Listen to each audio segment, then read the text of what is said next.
سورہ بلد۔ نام، پہلی ہی آیت لا اقسم بہذا البلد کے لفظ البلد کو اس کا نام قرار دیا گیا ہے۔ زمانہ نزول، اس کا مضمون اور انداز بیان مکہ معظمہ کے ابتدائی دور کی صورتوں کا سا ہے، مگر ایک اشارہ اس میں ایسا موجود ہے جو پتہ دیتا ہے کہ اس کے نزول کا زمانہ وہ تھا جب کفار مکہ رسول اللہ صلی اللہ علیہ وآلہ وسلم کی دشمنی پر تل گئے تھے اور آپ کے خلاف ہر ظلم و زیادتی کو انہوں نے اپنے لیے حلال کر لیا تھا۔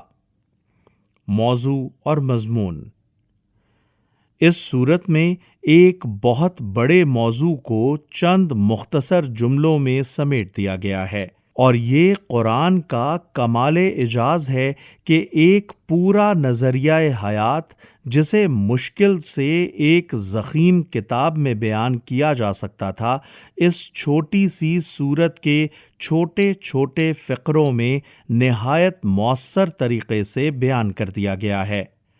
اس کا موضوع دنیا میں انسان کی اور انسان کے لیے دنیا کی صحیح حیثیت سمجھنا اور یہ بتانا ہے کہ خدا نے انسان کے لیے سعادت اور شقاوت کے دونوں راستے کھول کر رکھ دیے ہیں، ان کو دیکھنے اور ان پر چلنے کے وسائل بھی اسے فراہم کر دیے ہیں، اور اب یہ انسانوں کی اپنی کوشش اور محنت پر موقوف ہے کہ وہ سعادت کی راہ چل کر اچھے انجام کو پہنچتا ہے یا شقاوت کی راہ اختیار کر کے برے انجام سے دوچار ہوتا ہے۔ سب سے پہلے مکہ اور اس میں رسول اللہ صلی اللہ علیہ وآلہ وسلم پر گزرنے والے مصائب اور پوری اولاد آدم کی حالت کو اس حقیقت پر گواہ کی حیثیت سے پیش کیا گیا ہے کہ یہ دنیا انسان کے لیے آرام گاہ نہیں ہے جس میں وہ مزے اڑانے کے لیے پیدا کیا گیا ہو، بلکہ یہاں اس کی پیدائش ہی مشقت کی حالت میں ہوئی ہے۔ اس مضمون کو اگر سورہ نجم کی آیت 39 لیس للانسان الا ما سعی کے ساتھ ملا کر دیکھا جائے تو یہ بات بالکل واضح ہو جاتی ہے کہ اس کارگاہ دنیا میں انسان کے مستقبل کا انحصار اس کی سعی و کوشش اور محنت و مشقت پر ہے۔ اس کے بعد انسان کی یہ غلط فہمی دور کی گئی ہے کہ یہاں بس وہی وہ ہے اور اوپر کوئی بالا تر طاقت نہیں ہے جو اس کے کام کی نگرانی کرنے والی اور اس پر مواخذہ کرنے والی ہو۔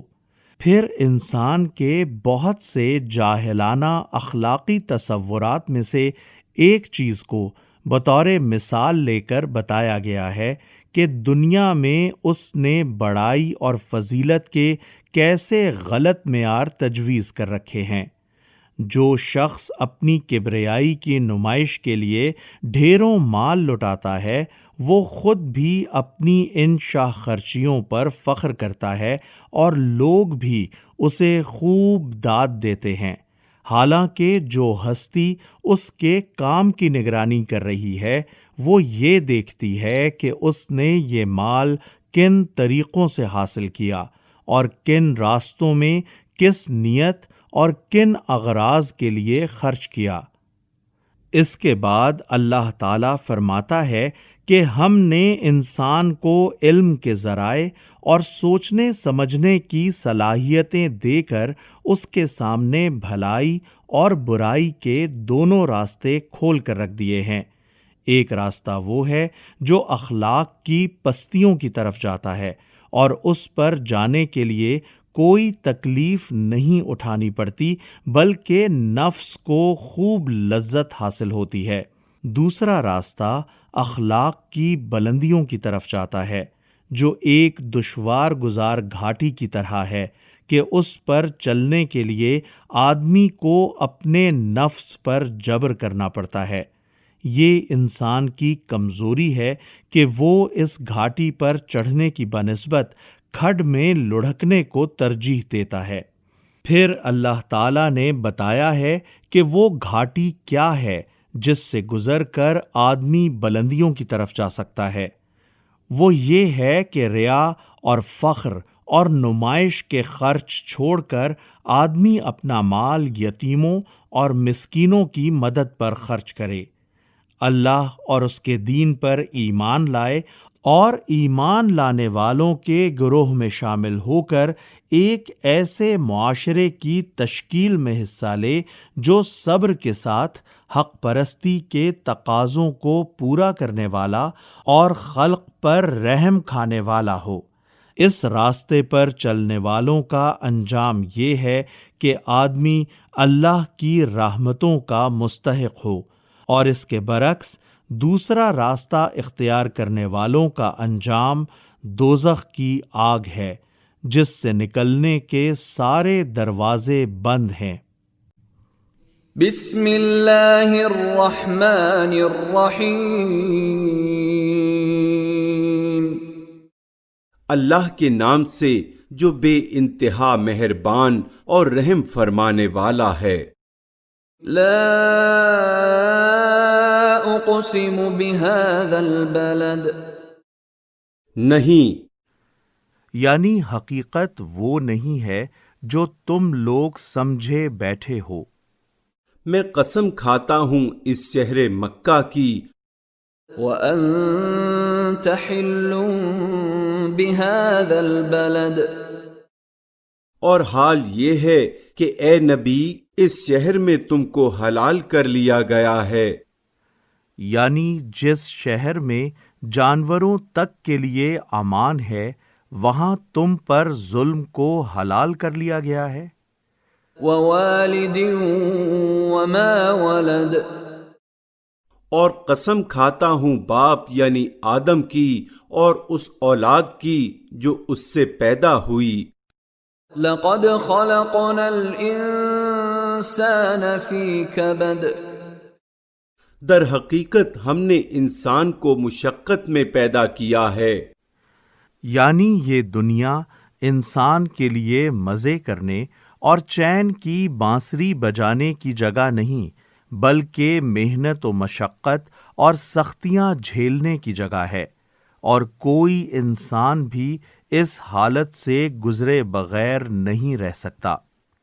ایحسب ان لن یقدر علیہ احد، کیا اس نے یہ سمجھ رکھا ہے کہ اس پر کوئی قابو نہ پا سکے گا؟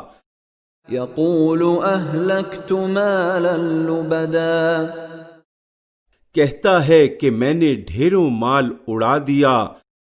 ایحسب ان لم یرہ احد، کیا وہ سمجھتا ہے کہ کسی نے اس کو نہیں دیکھا؟ یعنی کیا یہ فخر جتانے والا یہ نہیں سمجھتا کہ اوپر کوئی خدا بھی ہے جو دیکھ رہا ہے کہ کن ذرائع سے اس نے یہ دولت حاصل کی اور کن کاموں میں اسے کھپایا۔ الم نجعل له عینین، کیا ہم نے اسے دو آنکھیں ولسانا وشفتین، اور ایک زبان اور دو ہونٹ نہیں دیے؟ مطلب یہ ہے کہ کیا ہم نے اسے علم اور عقل کے ذرائع نہیں دیے؟ وہدیناہ النجدین، اور نیکی اور بدی کے دونوں نمایاں راستے اسے نہیں دکھا دیے۔ فلقتحم العقبہ، مگر اس نے دشوار گزار گھاٹی سے گزرنے کی ہمت نہ کی۔ وما ادراک ما العقبہ، اور تم کیا جانو کہ کیا ہے وہ دشوار گزار گھاٹی؟ فک رقبہ، کسی گردن کو غلامی سے چھڑانا، او اطعام فی یوم ذی مسغبہ، یا فاقے کے دن یتیما ذا مقربہ کسی قریبی یتیم او مسکینا ذا متربہ یا خاک نشین مسکین کو کھانا کھلانا. ثم كان من الذين آمنوا وتواصوا بالصبر وتواصوا بالمرحمة. پھر اس کے ساتھ یہ کہ آدمی ان لوگوں میں شامل ہو جو ایمان لائے اور جنہوں نے ایک دوسرے کو صبر اور خلق خدا پر رحم کی تلقین کی. اولئک اصحاب المیمنہ یہ لوگ ہیں دائیں بازو والے. والذین کفروا بآیاتنا هم اصحاب المشأمہ اور جنہوں نے ہماری آیات کو ماننے سے انکار کیا وہ بائیں بازو والے ہیں. دائیں بازو اور بائیں بازو والوں کی تشریح کے لیے دیکھیں سورہ واقعہ آیت 8، 9، 27 اور 41. علیہم نار مؤصدہ ان پر آگ چھائی ہوئی ہوگی.